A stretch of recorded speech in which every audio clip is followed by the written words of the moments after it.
ఆ నియోజకవర్గంలో తెలుగు తమ్ముళ్ల తన్నులాట తారాస్థాయికి చేరిందా? ఎమ్మెల్యే వర్సెస్ టీడీపీ వర్గంగా అక్కడి పాలిటిక్స్ కొనసాగుతున్నాయి అంటే అవుననే సమాధానమే వస్తోంది. అయితే ఎమ్మెల్యేను టార్గెట్ చేస్తూ ఓ వర్గం వరుస విద్వేషాలను రెచ్చగొడుతుందట. ఏకంగా ఆ మండలంలోకి ఎమ్మెల్యేని రానివ్వము అంటూ సవాళ్లు విసురుతున్నారట.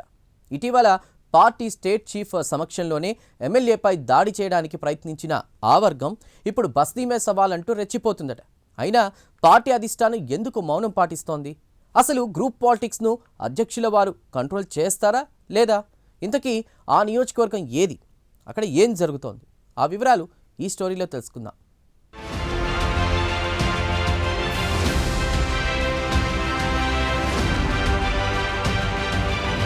వాడివేడి రాజకీయాలకు కేర్ ఆఫ్ అడ్రస్ గా నిలిచే నెల్లూరు జిల్లాలో ఏదో ఒక అంశం రాజకీయ వివాదానికి తరచూ దారితీస్తోంది.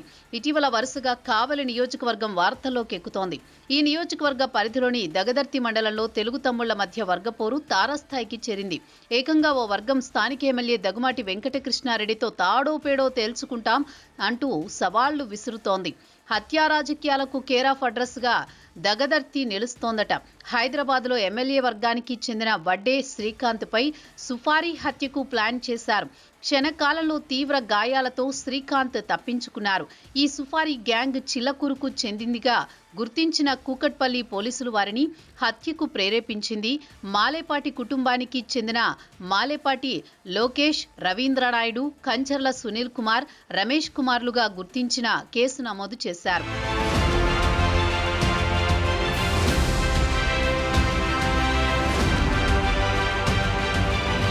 అయితే 2 రోజుల క్రితం దగదర్తిలో ఎమ్మెల్యే వర్గానికి చెందిన క్లస్టర్ ఇన్ఛార్జ్ కడియాల వెంకట సురేష్ పై హత్యాయత్నం జరిగింది.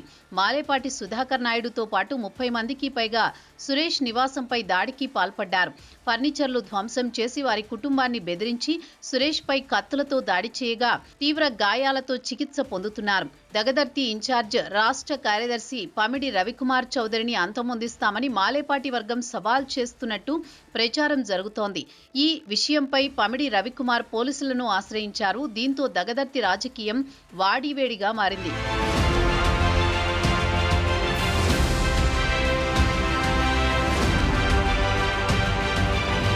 ఇటీవల కావలి నియోజకవర్గ టీడీపీ టికెట్ విషయంలో మొదలైన రచ్చ తారాస్థాయికి చేరుతూ వస్తోంది.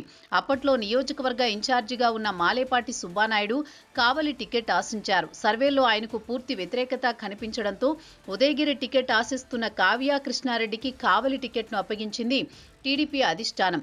దీంతో తన గాడ్ ఫాదర్ గా పిలుచుకునే ఎమ్మెల్సీ బీదా రవిచంద్రపై అలిగిన మాలేపాటి కొంతకాలం మౌనదీక్ష పాటించారు. ఎమ్మెల్యే ఎన్నికల్లో కృష్ణారెడ్డికి సరిగా పనిచేయలేదనే వార్తలు బాగానే వినిపించాయి. ఎమ్మెల్యే కృష్ణారెడ్డి దగదర్తిలో తన సొంత క్యాడర్ని పెంచుకుని ఎన్నికల్లో పని చేయించుకున్నారు. దీంతో మాలేపాటి వర్గానికి ఎమ్మెల్యే వర్గానికి అప్పట్లో వర్గపోరు నడిచింది. కట్ చేస్తే ఎమ్మెల్యేగా కావ్య కృష్ణారెడ్డి భారీ మెజారిటీతో గెలుపొందారు. ఇక అప్పటి నుంచి దగదర్తిలో మాలేపాటి కుటుంబానికి ప్రాధాన్యత కొంత తగ్గుతూ వచ్చింది.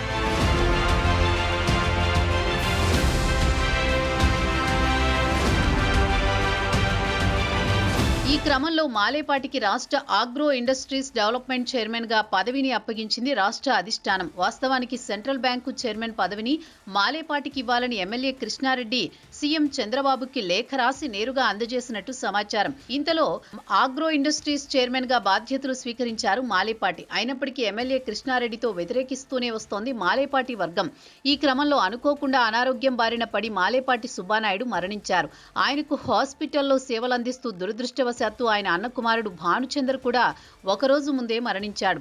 దీంతో దగదర్తి గ్రామంలో విషాద ఛాయలు అలుముకోవడంతో పాటు ఎమ్మెల్యే కృష్ణారెడ్డిపై మాలేపాటి వర్గం ఆగ్రహంతో రగిలిపోయారు. ప్రభుత్వం వచ్చాక మాలేపాటికి సరైన ప్రాధాన్యత ఇవ్వలేదని, అందువల్లే ఆయన మనోవేదనకు గురై మరణించారంటూ మాలేపాటి వర్గం రగిలిపోయింది. అంత్యక్రియల్లో ఎమ్మెల్యే పాల్గొనేందుకు ప్రయత్నించారు. కానీ అక్కడ ఉద్రిక్త వాతావరణం, దాడులు జరిగే ఛాన్స్ ఉండడంతో ఎమ్మెల్యే కావలిలోనే మాలేపాటి చిత్రపటానికి నివాళులర్పించారు. ఇక మాలేపాటి ఉత్తర క్రియల్లో జిల్లాకు చెందిన మంత్రులు, ఎమ్మెల్యేలు, ఎంపీలు పాల్గొన్నారు. అదే సమయంలో రాష్ట్ర టీడీపీ అధ్యక్షుడు పల్లా శ్రీనివాస్, ఇన్ఛార్జి మంత్రి ఫరూక్లతో కలిసి ఎమ్మెల్యే కృష్ణారెడ్డి అంత్యక్రియల్లో పాల్గొనేందుకు దగదర్తికి వచ్చారు.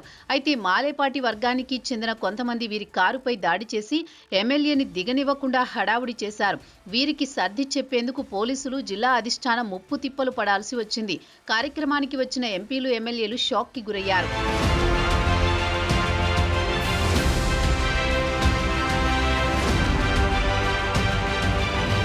ఈ వ్యవహారంపై సీఎం చంద్రబాబుతో పాటు మంత్రి లోకేష్ కూడా సీరియస్ అయినట్లు సమాచారం. ఈ కార్యక్రమాలు జరిగిన కొద్ది రోజులకు దగదర్తికి లోకేష్ వచ్చారు. కావలి వద్ద లోకేష్ కు ఎమ్మెల్యే స్వాగతం పలుకగా అన్ని విషయాలు తనకు తెలుసని, కొంత ఓపిక పట్టాలని ఎమ్మెల్యేకి లోకేష్ చెప్పి వెళ్లారట. అక్కడ సమస్య అంతా పరిష్కారం అవుతుందని అనుకున్నారు జిల్లా టీడీపీ నేతలు. సీన్ కట్ చేస్తే దగదర్తిలో మాలేపాటి వర్గం ఎమ్మెల్యే కృష్ణారెడ్డి వర్గంపై వరుస దాడులు చేస్తుండడం ఇప్పుడు వివాదాస్పదంగా మారిపోయింది. మాలేపాటి కుటుంబంలోని ముఖ్యమైన వ్యక్తులను అదుపు చేయడంలో టీడీపీ జిల్లా రాష్ట్ర అధిష్టానం మౌనం వహిస్తుందని ఆరోపణలు వినిపిస్తున్నాయి. దీనివల్ల కావలి టీడీపీకి నష్టం వాటిల్లే అవకాశం ఉందని తెలుగు తమ్ముళ్లు అభిప్రాయపడుతున్నారు. ఒకవేళ ఎమ్మెల్యే కృష్ణారెడ్డి దగదర్తి మండలంలోకి అడుగు పెడితే ఏదో ఒక రచ్చ చేయాలనే ప్రయత్నము మాలేపాటి వర్గం చేస్తోందట. దీనివల్ల ఎమ్మెల్యే మౌనం వహిస్తున్నారట. దీన్నంతా ఎమోషనల్ రాజకీయమంటూ జిల్లాకి చెందిన కొంతమంది టీడీపీ ముఖ్యులు కొట్టిపారేస్తున్నారట. అయితే దగదర్తిలో ఇలానే కొనసాగితే టీడీపీకి తీరని నష్టం వాటిల్లే అవకాశం ఉంది. ఇటీవల సీఎం చంద్రబాబుతో కావలి నియోజకవర్గ అభివృద్ధి అనే మంత్రంతో ఎమ్మెల్యే కృష్ణారెడ్డి కలిశారు. ఆ సమయంలో దగదర్తి అంశం చర్చలోకి వచ్చినట్లు సమాచారం. దగదర్తిలో జరుగుతున్న రాజకీయ పరిణామాలపై చంద్రబాబు ఆరా తీసినట్టు తెలుస్తోంది. మరి దగదర్తిలో మాలేపాటి వర్గం విషయంలో ఎలాంటి నిర్ణయం తీసుకుంటారో వేచి చూడాలి.